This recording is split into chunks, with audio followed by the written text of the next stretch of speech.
Welcome to Author Talk with Richard Lowe. I'm interviewing Kyle Waller, and he's been writing as far back as he remembers. His first story he wrote for himself at 6 years old was a melting pot of Sailor Moon, Time Splitters 2, Star Wars, Army Men, and Star Trek, and I can't wait to find out more about that.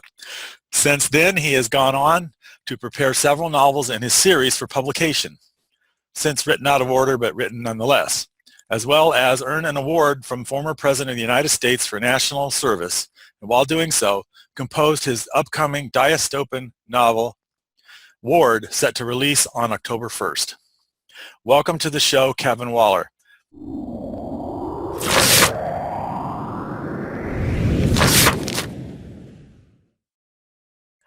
So Kevin, tell me about Sailor Moon, Time Splitters 2, and all that stuff. Well, I first composed that, like I said, when I was 6 years old, and honestly, that was just my brain kind of running around thinking, okay, I love video games, I love anime, and I love to write. How can I just practice for myself and better my craft in a way to where I can actually start composing stuff that I create on my own instead of having to, pull from stuff that's already been created? So what I did is that, as we all know with Star Wars, and if you haven't seen Star Wars, you should go watch it. It's full of space battles, it's full of lightsabers, it's full of intense combat. And Sailor Moon has a lot of sort of like the, how can I say? Sort of like some of the philosophical elements to it, if you do know what to look for. And then Time Splitters 2 is just a game where you go back in time and you have to pretty much stop an evil madman from taking over the world, your typical game line plot. But I wanted to combine all of that because I didn't have a choice. That's why I write. You write because you don't have a choice. It's something that compels you to do what you need to do. It's what wakes you up at 3 in the morning and makes you jot down an idea, or like what just happened to me. I was just taking a shower, and a whole scene was just downloaded into my brain for my upcoming book. So I had to get out early, write it all down, and make sure, oh, crap, okay, make sure I don't miss this interview. Understood. Yeah, I've had that same phenomenon happen to me, where I just have to get it out.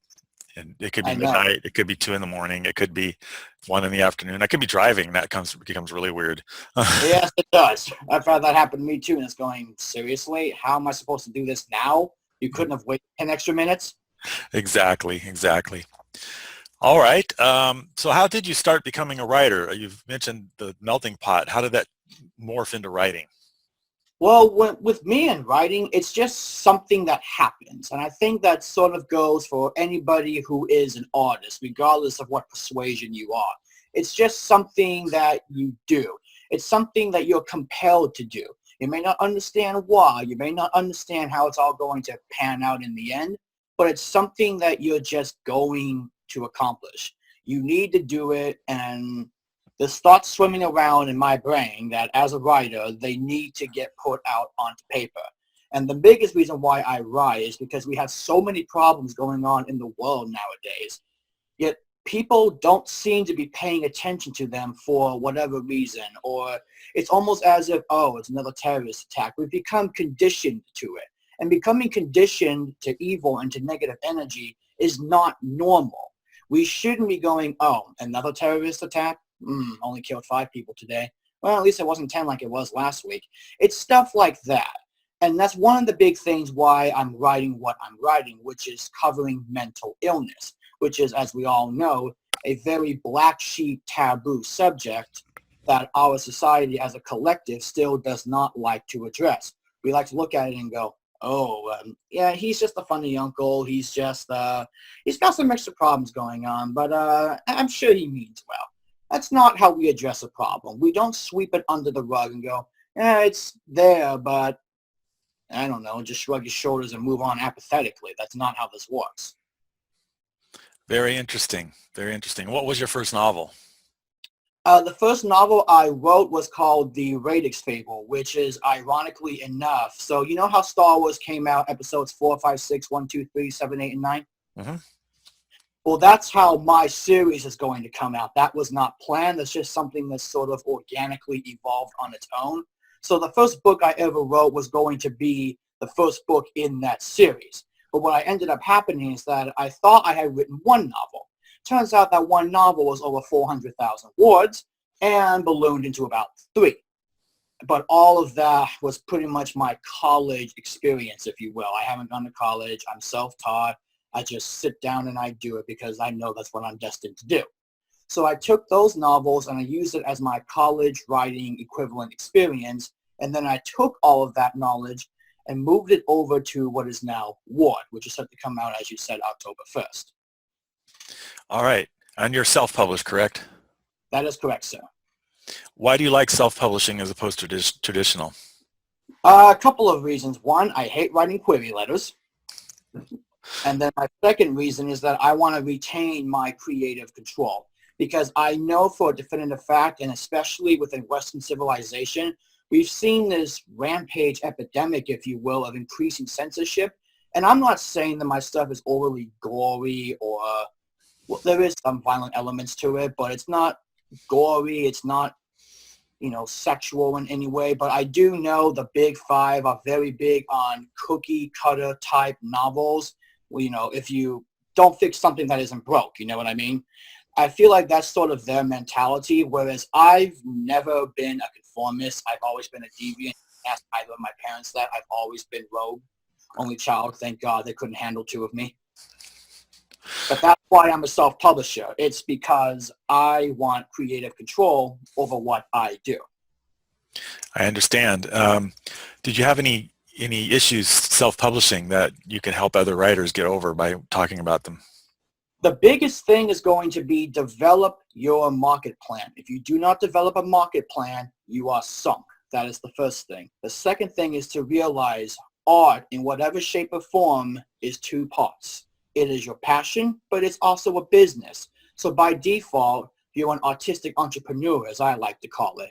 You can master the art of writing to a T, but if you cannot master the art of getting that novel in front of your target audience, it's not going to matter how great you write. You could write the next J.K. Rowling, the next Lord of the Rings, the next Fahrenheit 451. If you don't get it in front of the people, it's not going to matter how much time you put into the editing, the writing, and we all know how laborious that can be. Very true. Very true. And how did you go about putting together your marketing plan? That is still something that I'm working on right now, believe it or not, because I've never actually had to do it before. So much like learning how to properly write, I'm also learning how to properly market. BookBub is turning out to be my Lord and Savior. I would recommend trying to go through them. And if you can afford to purchase some of the ads with them, I'm about to launch my first one on there within the next few days. I had a minor setback with my technology where I had to delay my ad, but we'll get that taken care of right split.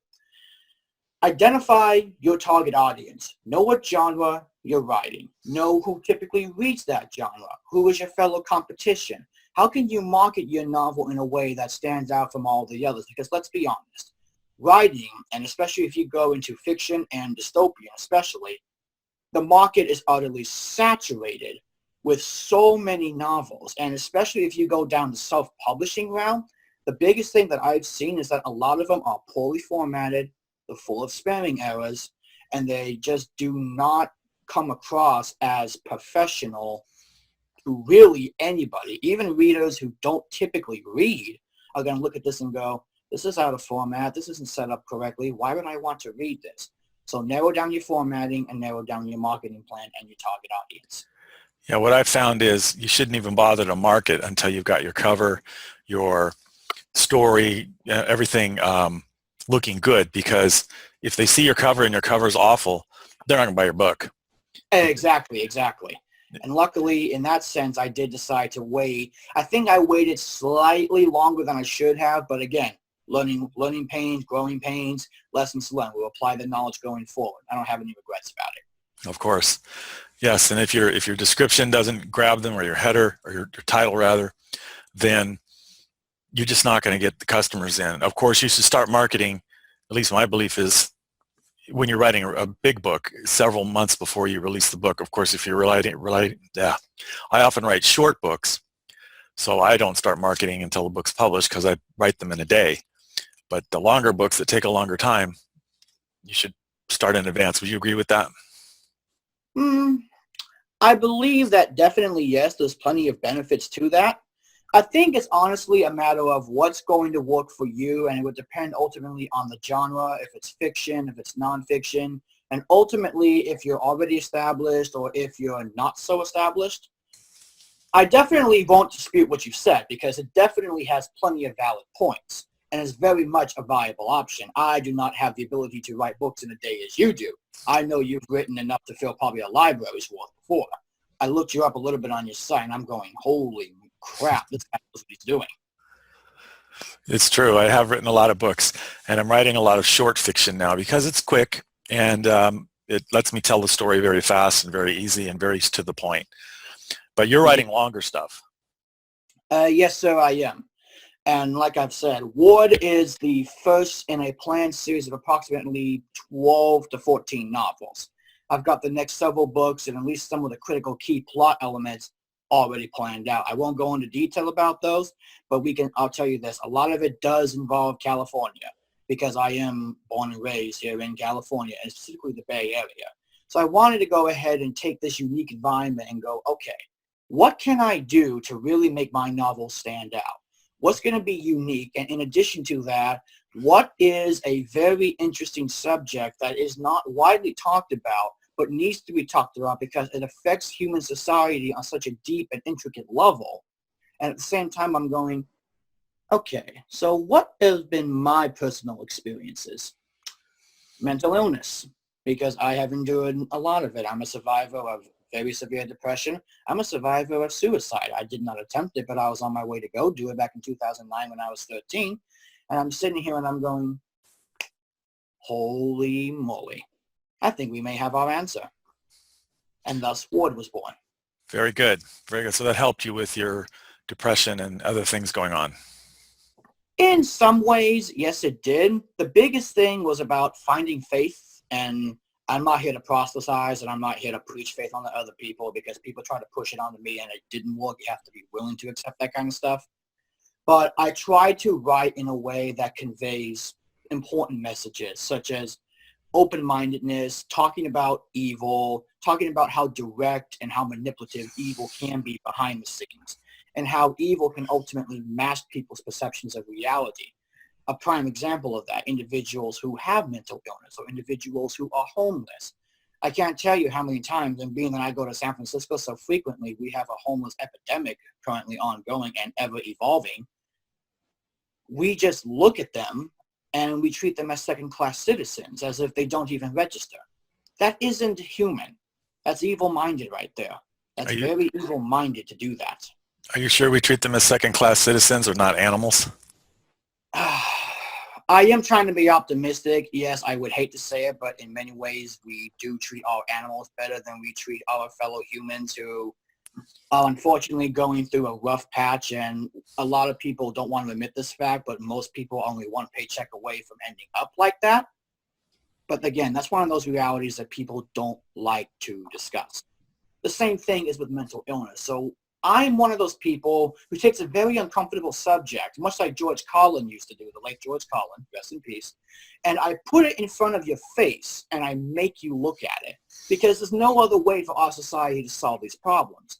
And as our society, as our society becomes more and more, shall I say, overly sensitive to virtually everything, and I think you know who I'm talking about when I say this, we're going to lose the ability to look at these hard problems dead in the face and go, how do we solve you before you become a crisis level incident?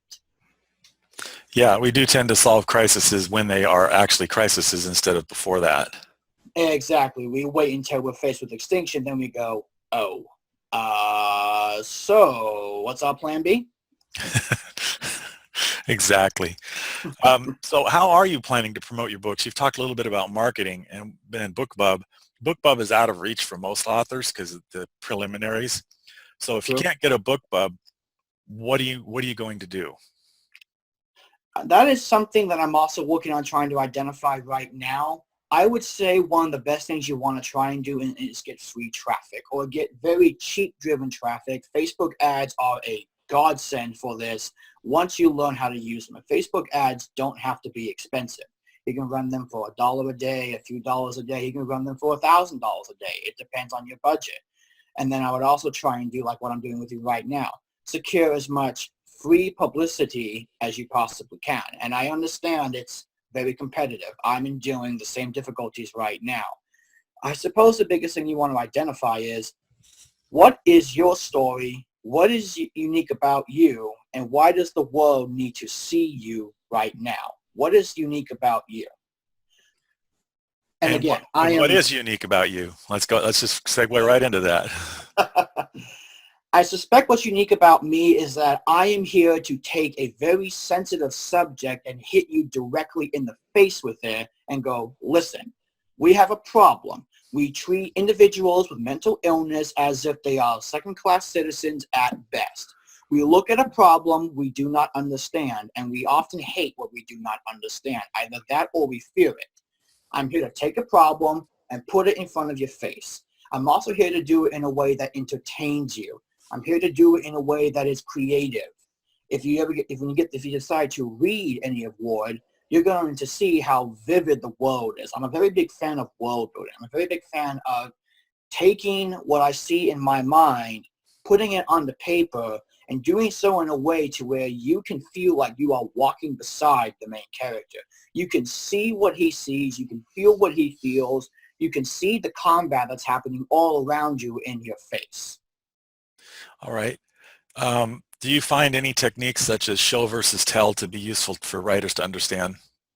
I imagine when it comes to showing rather than telling, at least for me and what works, you want to imagine the world that you're in before you start writing. And you want to go, okay, what does it look like? What does it feel like? And then I would compare that to some of the things that you have experienced in your own life. I'll give you a fine example. San Francisco at nighttime, they release all the sewage out for it to flow through beneath the city. If you've never been in San Francisco at nighttime, if you happen to be standing downwind at the right opening, it reeks of death. And what I do is I take that and I go, oh, okay, how did that make me feel? What is the comparison to it? And I go, let's put that into my novel. Let's put that in a way where people can relate. Very interesting. Yes, I find that show versus tell is one of the hardest things for newer writers, and even writers who've been in it for a long time to get, but it does make a book a lot more engaging. Now, that doesn't mean you always have to tell, or show rather, but it does mean people want to be in your story rather than having somebody tell them their story. Oh, exactly. And I think especially in this day and age, people don't want to be told a story. They want to follow along on a story. They want to see what the character sees. They want to feel his emotions. And I think one of the biggest things, they want to be able to find some way to connect with that character. They want to give themselves a personal stake in the well-being or misfortunes of this character. And if something good or bad happens to them, they go, oh, damn, that sucks. Exactly. What other kinds of tips would you have for new writers who are just publishing, say, their first book? What should they do? You need to understand something. This is a marathon. It is not a sprint. Time and patience is going to be your best friend throughout this whole process. Of course, you want to do your standards. You want to make sure you publish first a great novel, because if you don't publish a great novel, it's not going to matter what you do afterwards. Nobody's going to want to read it. Make sure it's formatted and edited correctly. And honestly, I would bite the bullet and I would pay a professional formatter to do it for you. I did that for my ebook for about, I think it was $60, and thank God, because he spared me about 5 hours of headache. And then also decide if this is something you really, really want to do, because this is not an easy road for you to walk. I don't say this to discourage you. I say this to be honest with you. Because, and I'll even tell you what happened with me. I started working on the Radix Fable, like I said, 400,000 words, a little over. I thought it was great. I thought it was going to be the next Lord of the Rings. I went, woo! I go to send it out. Rejection, laughter, rejection. And that's if I ever hear anything back from the void of silence. Most of the times I heard nothing back. And then I went, okay, so now I have to rewrite this whole thing. 400,000 words. Do I need all this? So then I start cutting out, I start cutting the fat, if you will. And then I get down to the first book, which is about 95,000. I send it in. I'll let you guess what happens. Rejection, rejection, rejection. So then I go, okay. How can we do this in a very different and unique way? And admittedly, at this time, I was going through some of my depression. There were some family complications that were going on that I solved. But then I went, okay, you have a very big manuscript. You already have a lot of the material written down. You've learned a lot from it. Start the next book in the series right in the middle. Go forward from there and apply all of your lessons. At least that's what I did, and that's what worked for me. But then, like I said, you really have to decide this is something you want to do, because you're not likely going to be an instant millionaire. I thought I was going to be that. It was cool to dream about that, but we must live in reality. That doesn't mean you cannot eventually get to that level. But like I said, you're probably not going to be a rocket. You're going to be a marathon runner. There's going to be bumps in the road. There's going to be hills in the road. Family's going to look at you and go, you're freaking nuts, dude. Family's going to go, you're nuts. Friends are going to go, you should just get a regular job. Decide if this is what you want to do, and then commit to it to the end without regret. That's what I've done, and so far that has worked out wondrously for me. Do you use writing critique groups at all? I occasionally have joined a couple of them in my local area, but I have found, and I will disclaim, I'm on the polar opposite extreme end of passion when it comes to what I do.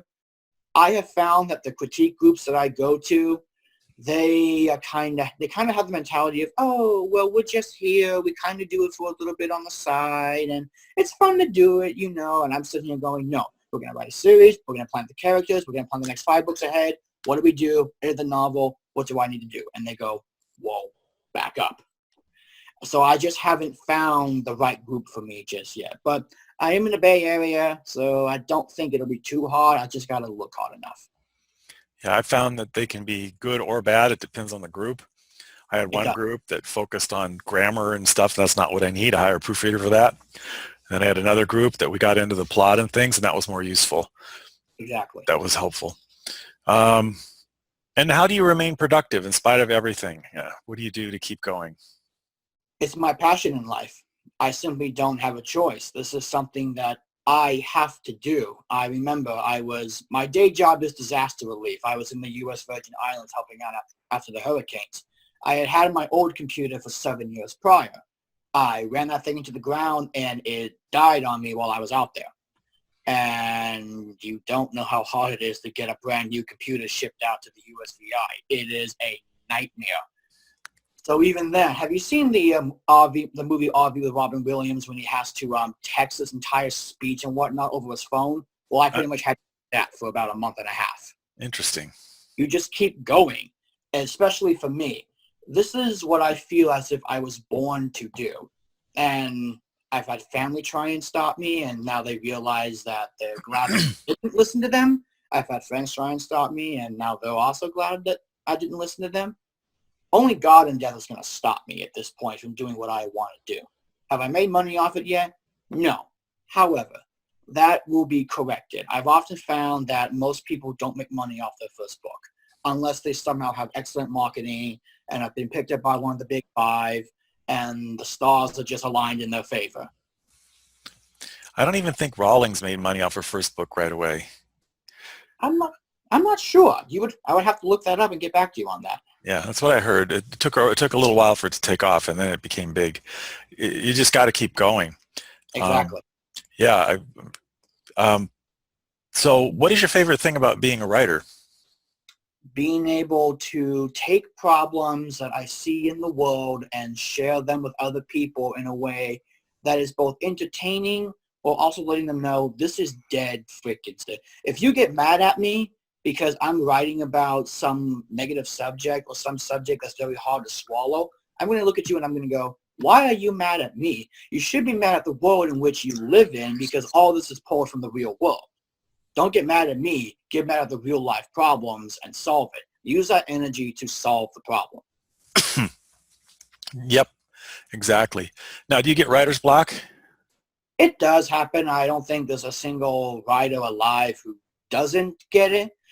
And typically with me, what I do, I have to sit back and go, okay, I'm trying too hard to actively write this. So what I've learned over the past 5 or 6 years of writing out this series is that I will walk away from it. I will walk away. I'll clear my mind. I'll go on a hike. I'll listen to some music. I will volunteer at a food bank or something of that nature. And suddenly, boom, we're back to business. And we just get right back into the groove of it until it happens again. Very nice. All right. And what is your favorite memory about writing that you have? My favorite memory is being able to actually finish these books and knowing that I had the passion to carry me through and the dedication to see me through to the end. Now, that favorite memory will ideally be replaced when my book that's upcoming on October 1st takes off, does reasonably well, and garners some respectable attention. But until that time comes, it's being able to know that by writing these novels as to the level that I have found what I want to do in life, and I found it at 6 years old. So I got really lucky. I found out what I was meant to do at a very early age, and I've been nurturing that craft ever since. Very good. Very good. Okay, we're coming to the end. Do you have any closing remarks? Yes, I want you to understand. This path is not meant for everybody. This path is going to be difficult for you. I do not say this to discourage you. I say this to let you know of reality. This won't be easy. You may even find yourself walking alone for a little while. That is entirely fine. That happens to all of us. Search down deep within your soul, and if you're a man or woman of faith, use your faith for guidance. Go forward, and go forward without any regrets. Very good. And you said your books haven't been published yet, or they have? They are currently available on Amazon for pre-order as an ebook exclusive. I am working on getting the paperback and the hardbacks online as soon as possible. But feel free to go to Amazon and go to type in Ward by Kyle Waller under Kindle eBooks. All right. Well, we've been talking to Kyle Waller, and we've learned some fascinating things about his upcoming books and tips and things. Be sure and subscribe to this channel by hitting the subscribe button below, and you'll be able to see the future editions. Right now we're trying to come out with 2 per week, which is kind of aggressive, but so far we've been able to do it. And just keep going. All right. Thank you. Thank you, sir. It was a pleasure to be here.